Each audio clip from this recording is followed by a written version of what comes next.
आप देख रहे हैं इंडिया टाउन न्यूज, भारत की बात।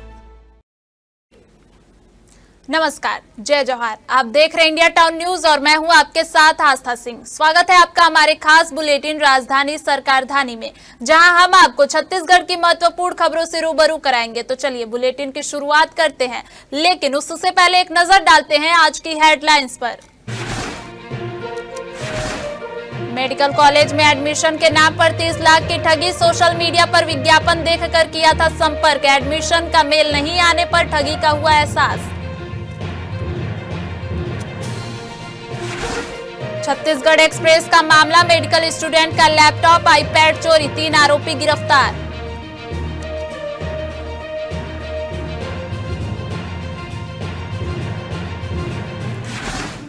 सागुन ढाब समिति में 50 लाख का गबन, धान खरीदी में बड़ा भ्रष्टाचार उजागर हुआ, किसानों में आक्रोश, कलेक्टर से शिकायत दर्ज, जांच टीम ने मौके पर की कार्रवाई। राज्योत्सव में आदित्य नारायण की धमाकेदार प्रस्तुति, पद्मश्री डोमार सिंह का केवट नाचा होगा आकर्षण, सांस्कृतिक विरासत को जीवंत करने का बनेगा माध्यम। प्रधानमंत्री मोदी ने कॉफी टेबल बुक का किया विमोचन, सीएम साय ने कहा यह बुक मोदी की गारंटी का प्रमाण, जन कल्याण से सुशासन तक की यात्रा का विवरण। विधानसभा भवन विवाद, रायपुर में अमित जोगी को किया गया नजरबंद, मिनी माता नाम हटाने पर विरोध।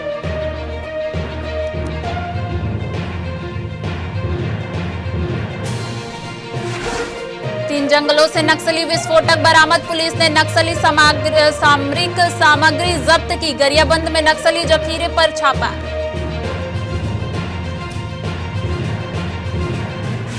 बिलासपुर जोन के अधिकारी बने यूपीएससी में अतिरिक्त सचिव, एसईसीआर के वरिष्ठ अधिकारी का उच्च चयन, बिलासपुर और एसईसीआर के लिए गौरव का क्षण। छत्तीसगढ़ में बिल्डरों की सुस्ती, आरईआरए में सिर्फ 105 प्रोजेक्ट पंजीकृत, रायपुर में प्रोजेक्ट्स, अन्य जिलों में मंदी।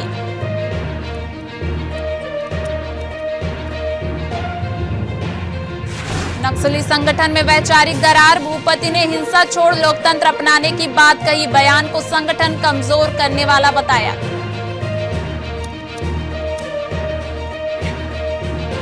अब चलिए खबरों का रुख करते हैं। अगर आप भी डिजिटल विज्ञापन देखकर कॉलेज एडमिशन की प्लानिंग कर रहे हैं तो सावधान हो जाइए।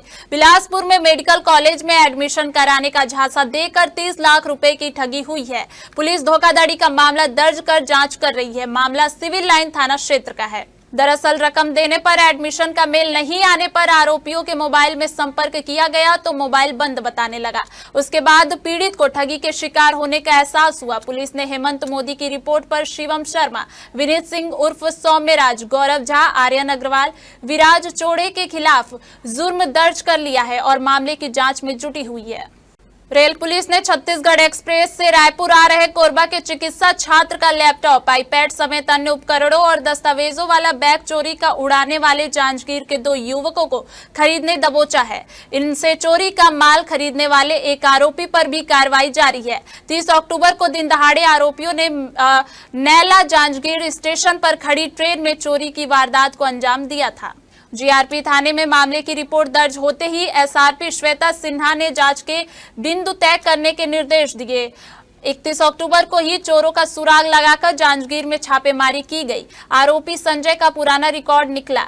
इसके बाद संदीप और इनके सहयोगी आलोक कुमार को पकड़ा गया। पुलिस ने चोरी गए लैपटॉप, आईपैड और पासपोर्ट समेत अन्य दस्तावेज बरामद कर लिए हैं। आरोपियों के कब्जे से 4 आईफोन भी बरामद किए गए हैं, जिनके बारे में आरोपी संतोषजनक जानकारी नहीं दे पाए। महासमुंद जिले के पिथौरा ब्लॉक के सागुन ढाब सहकारी समिति में करीब 50 लाख रुपए के धान गबन का बड़ा मामला सामने आया है। जांच में पता चला है कि समिति की राशि किसानों को देने के बजाय निजी खातों में ट्रांसफर की गई। किसानों ने आक्रोश जताते हुए कलेक्टर से कड़ी कार्रवाई की मांग की है। सागुन ढाब सहकारी समिति पिथौरा में लगभग 50 लाख रुपए के धान गबन का बड़ा खुलासा हुआ है। वर्ष 2024-25 की खरीदी के दौरान प्रभारी मथामड़ी, बढ़ाई और हरिलाल साव पर 1514 क्विंटल धान के गबन का आरोप लगा है। जांच में सामने आया है कि धान की राशि समिति खाते में न जाकर निजी खातों में ट्रांसफर की गई। किसानों ने इसकी शिकायत कलेक्टर और उप पंजीयक से की है। किसानों में भारी आक्रोश है। उन्होंने चेतावनी दी है कि कार्रवाई नहीं होने पर चक्का जाम और खरीदी बहिष्कार किया जाएगा। जांच अधिकारी संजय कुमार गुप्ता टीम के साथ जांच में जुटे हैं। आज जांच की गई थी कि शिकायत थी कि धान खरीदी 2024-25 में संस्था के जो प्राधिकृत थे माथामारी बड़े और खरीदी प्रभारी हरिलाल साव के द्वारा धान में घोटाला किया गया। इस संबंध में शिकायत की जांच थी, लेकिन जांच के समय कोई भी दस्तावेजी साक्ष्य और या इस प्रकार कोई साक्ष्य प्रस्तुत नहीं किया गया। और धान का जो अंतिम मिलान पत्रक है, धान का अंतिम मिलान पत्रक जो डीमो से हमको मिलता है, उसके अनुसार हमने देखी कि कमी पाई गई है। इसमें 989.89 क्विंटल की कमी पाई गई है, जिस कमी की वसूली के लिए संबंधित कर्मचारी के ऊपर कार्रवाई की जा रही है।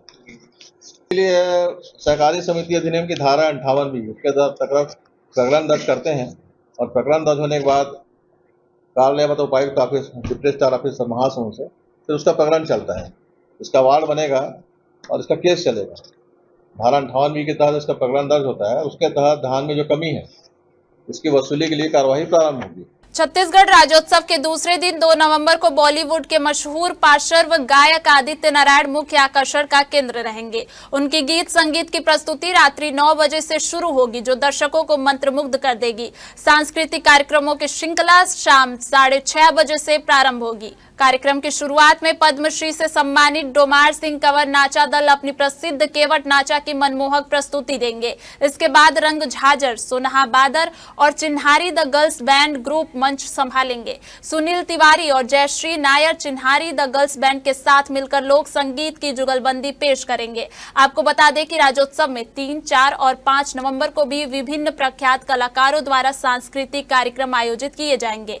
यह आयोजन छत्तीसगढ़ की समृद्ध सांस्कृतिक विरासत को जीवंत करने का माध्यम बनेगा। छत्तीसगढ़ राज्य स्थापना की 25वीं वर्षगांठ के अवसर पर आयोजित राज्योत्सव कार्यक्रम में प्रधानमंत्री नरेंद्र मोदी ने कोसा कॉफी टेबल बुक का विमोचन किया। जनसंपर्क विभाग का यह विशेष प्रकाशन प्रधानमंत्री मोदी के मार्गदर्शन में छत्तीसगढ़ में हुए जन कल्याणकारी कार्यों और विकास यात्रा का विस्तृत दस्तावेज प्रस्तुत करता है। मुख्यमंत्री विष्णुदेव साय ने कहा कि यह कॉफी टेबल बुक प्रधानमंत्री मोदी की गारंटी के अंतर्गत पूरे हुए विकास कार्यों का प्रमाण है।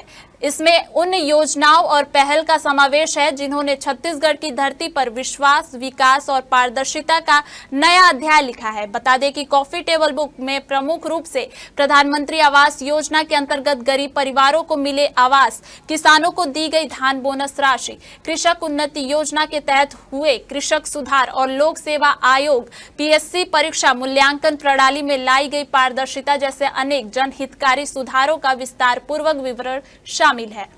वक्त हो चुका है एक छोटे से ब्रेक का। कभी कभी चेहरे का छुपा दर्द दुनिया नहीं देख पाती है। दाग, मुहासे, झाइयां सब आपके आत्मविश्वास को कम कर देता है, पर अब नहीं, क्योंकि Rukhsana glow and fair face pack जो दे आपकी स्किन को वो प्यार जो सिर्फ प्रकृति दे सकती है। हर लेयर को साफ करे, हर दाग को करे हल्का और आपकी मुस्कान फिर से लौटाए। Because you deserve to glow naturally.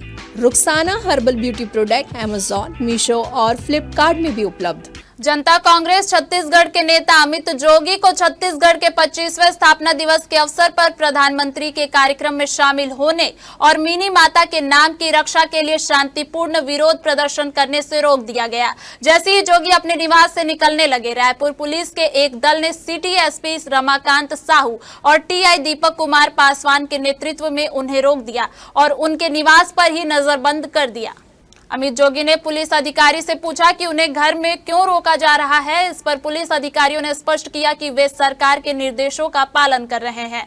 किसी भी व्यक्ति को काले कपड़े पहनने की अनुमति नहीं है। यह घटना उस अंतिमता की अवधि समाप्त होने के बाद हुई जो विधानसभा अध्यक्ष, राज्य सरकार और प्रधानमंत्री कार्यालय को नए विधानसभा भवन के लिए मिनी माता भवन नाम सुनिश्चित करने के लिए दी गई थी। जोगी ने कहा, यह घटना राज्य में लोकतांत्रिक मूल्यों पर एक गंभीर सवाल खड़ा करती है और सरकार द्वारा असहमति के दमन की प्रवृत्ति को उजागर करती है।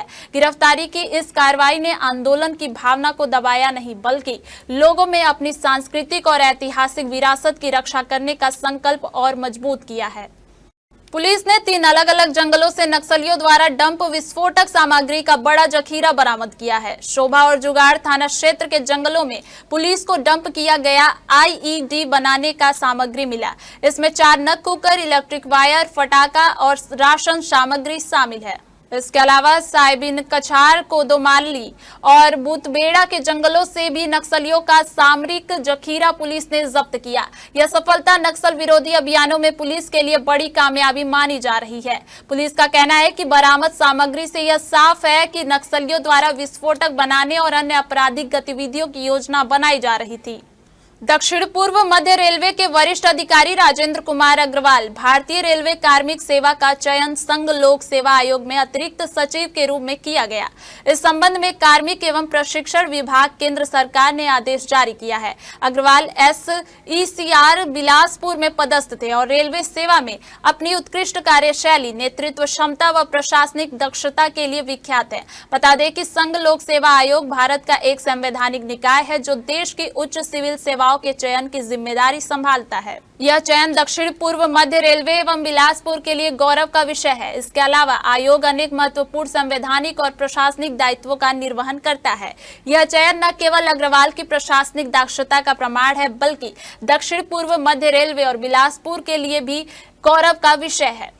Chhattisgarh real estate regulatory authority में इस वर्ष बिल्डरों की सुस्ती साफ झलक रही है। पिछले 1 साल में कलेक्टर गाइडलाइन में 30% छूट, छोटे कृषि प्लॉट की रजिस्ट्री और डाइवर्जन पर प्रतिबंध के कारण मात्र 105 प्रोजेक्ट ही पंजीकृत हो सके। यह पिछले 5 वर्षों में सबसे कम संख्या है। RERA गठन के शुरुआती साल में 2017 में भी सिर्फ 37 प्रोजेक्ट दर्ज हुए थे। इन 105 प्रोजेक्ट्स में आधे से अधिक रायपुर में है, जबकि अन्य जिलों के बिल्डर नए प्रोजेक्ट्स लाने में रुचि नहीं दिखा रहे हैं। राज्य के प्रमुख बिल्डरों का कहना है कि रायपुर सहित पूरे प्रदेश में मकानों की मांग घटी है, जबकि आपूर्ति बढ़ गई है। हर क्षेत्र में पर्याप्त फ्लैट और प्लॉट उपलब्ध होने से नए निर्माण पर ब्रेक लगा है। खरीदारों का रुझान भी बदल रहा है। 15 से 35 लाख वाले मकान फ्लैट की भरमार के बीच लोग अब हाई इनकम सेगमेंट की ओर जा रहे हैं। करोड़ों के लग्जरी बंगले, हाईटेक सुविधाएं और हरियाली वाली कॉलोनियां पसंद की जा रही हैं। हालांकि ऐसी परियोजनाओं के लिए एकड़ों जमीन चाहिए, जो शहर में अब दुर्लभ है। नतीजतन बड़े प्रोजेक्ट ठप हैं। नक्सली संगठन के शीर्ष नेता वेणुगोपाल उर्फ भूपति ने आत्मसमर्पण करने के बाद अपने सक्रिय साथियों से हथियार डालने और मुख्य धारा में शामिल होने का आग्रह किया है। भूपति ने बयान जारी कर कहा कि हालात पूरी तरह बदल चुके हैं। आंदोलन के नाम पर जो हिंसा की जा रही है, उसका सबसे बड़ा खामियाजा उन निर्दोष ग्रामीणों को भुगतना पड़ रहा है जिनके नाम पर यह लड़ाई लड़ने का दावा किया जाता था। भूपति ने अपने बयान में यह भी स्वीकार किया है कि संगठन के भीतर वैचारिक संकट गहराता जा रहा है।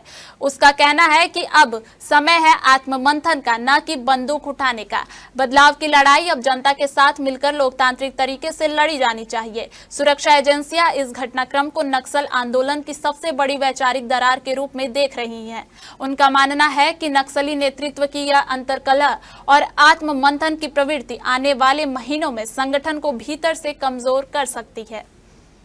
हमारे खास बुलेटिन राजधानी सरकारधानी में फिलहाल इतना ही। देश प्रदेश की तमाम बड़े खबरों से अपडेट रहने के लिए बने रहिए इंडिया टाउन न्यूज के साथ। नमस्कार।